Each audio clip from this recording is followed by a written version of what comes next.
When I was a kid, before the accident, I'd lay awake at night, listening to the sirens. I realized how many sirens there actually were, how much this city suffered every single night. I remember when I lost my mind. Then, one night, I heard it. There was something so pleasant about that place. Maybe it isn't only about justice, Matt. Maybe it's about you having an excuse to hit someone. Maybe you just can't stop yourself. I don't want to stop.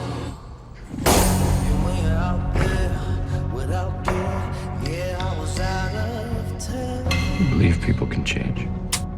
I don't think we can. Or maybe we get a little nicer. Or a little angrier. We can't change our fundamental nature. Run around the city in a pair of little boys' pajamas and a mask. You go home at night, right? You take that mask off, maybe you think, wasn't you who did those things? Maybe it was somebody else. I will tell the world who you really are. I'm Daredevil. I think you're crazy.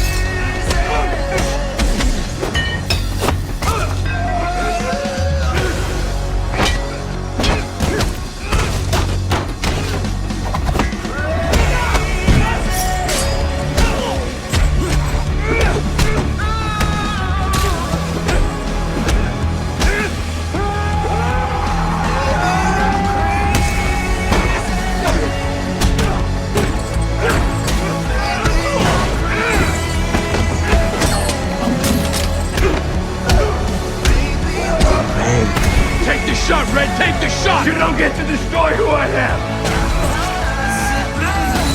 This city rejected you! It beat you! I beat you!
Do you ever watch something that sucks you in?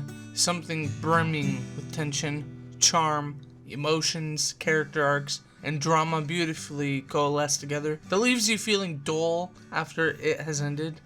And obviously I don't mean what you are watching is dull.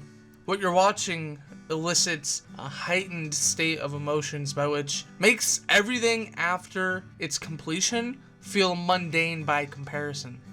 You want more of this natural high. It's almost, despite feeling a rush of emotions, like you're disappointed it's over. I don't always feel this way after watching something, and I have only felt this way a few times. There are two properties I think of when recalling times I have really felt invested in something. Star Wars, the original trilogy, and Daredevil. Marvel Studios and Netflix's Daredevil, to be specific about that Ben Affleck film. And this video isn't going to be talking about Star Wars. So, as you can imagine, I'm going to talk about Daredevil. This video will be in multiple parts. Part 1, this video, will be my basic review for those who have not seen it yet and are maybe considering watching it, as well as serving as an introduction to help convey what the other videos will look like. So think of this video as a review / outline / video essay. For sake of full transparency, Daredevil is one of my favorite superheroes.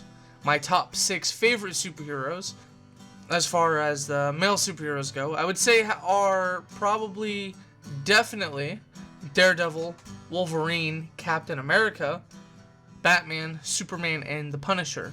For female superheroes, it would be Scarlet Witch, Raven, and probably the Huntress. So, I might have a bias. However, I would probably say I overlooked Daredevil as a favorite until I watched the Netflix show. The Netflix show motivated me to go deeper into the comics. I started my deep dive with Frank Miller's The Man Without Fear, because that's almost a perfect origin story for Daredevil. And ever since, I have read anything and everything with Daredevil in it. Obviously, I haven't read everything, but I am well versed in Daredevil. Of all the Marvel Cinematic Universe properties, Netflix's Daredevil is my absolute favorite. It goes without saying that the movies will have a higher production value than the television shows.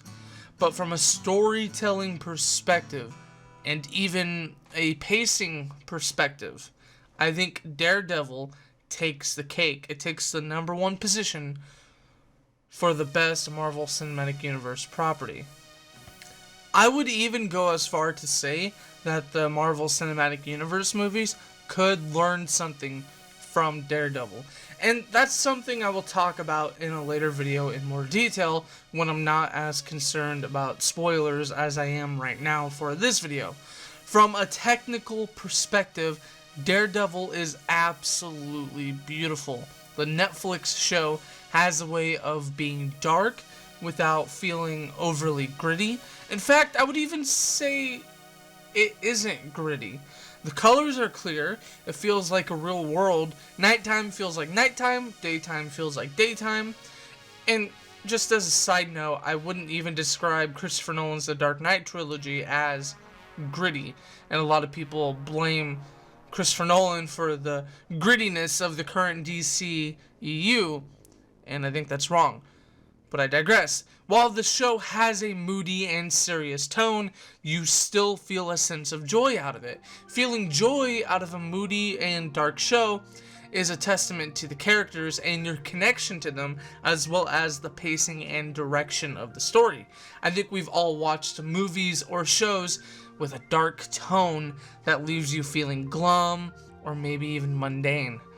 But in my opinion, a superhero product should make you feel a sense of hope. You can feel down or worried about the low your favorite characters are going through, but you're supposed to feel inspired by the fact that someone is brave and noble enough to defeat the evils that try to undermine morality. Visually, the show is stunning. It's colorful. Shadows are utilized well. The shots are masterful. Daredevil to me stands out because as a character he is unique. Matt Murdock was blinded as a kid, which, make no mistake, is a disability. Matt may have developed superhuman senses, but it came at a cost. This intrigues me because oftentimes a superhero story will focus on how the hero feels when discovering their powers. They feel like an outcast, and there is an adjustment period needed for the individual to get used to their powers and realize they've been gifted. Peter Parker, being bit by a spider, had a radical change. He may have been scared, may have felt different, may have garnered more responsibility due to the power he acquired. However, what's bad about having superhuman strength, or speed, or durability, agility, balance, keen reflexes, precognitive sense, intelligence, and so on? What about Captain America? The only thing he lost, as it related to his superpowers, is his former weaker form. I'm not saying there are no heroes who lost a lot in order to gain their powers, or maybe who lost a lot in order to get to the point where they are currently as it relates to their ethics. But the only other one I can think of at the top of my head is the Hulk. He's a great example of having a power that can seem like a curse rather than a gift. But in a universe full of Spider-Mans, Iron Mans, Captain Americas, and Thors, Daredevil is a unique standout. Despite Daredevil having keen senses that allows him to figuratively see much more than someone with sight. What does a hairline fracture sound like? An old ship?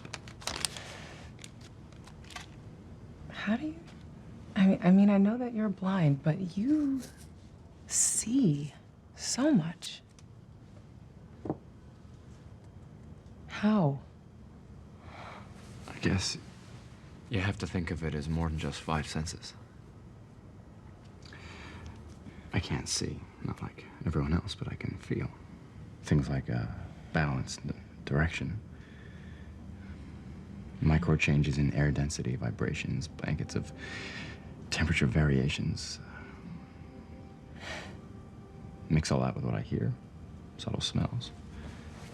All of the fragments form a sort of impressionistic painting. Okay, but what does that look like? Like, what do you actually see? A world on fire.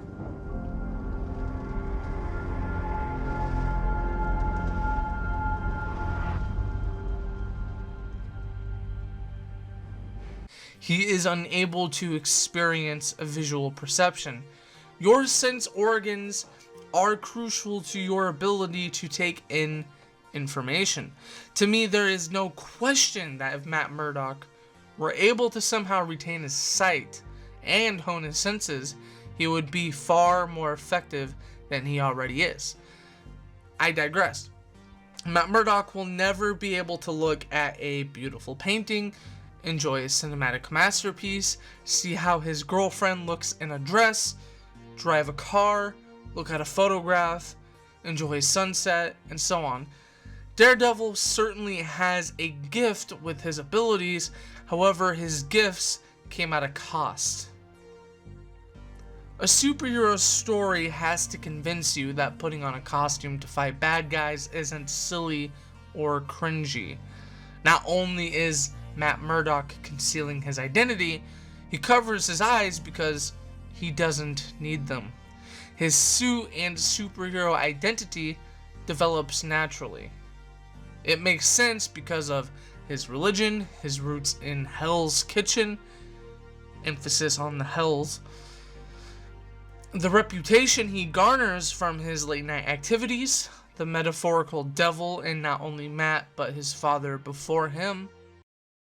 Do you believe in the devil, Father?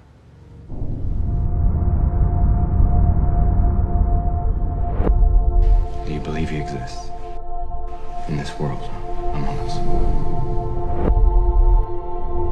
Yes, Matthew.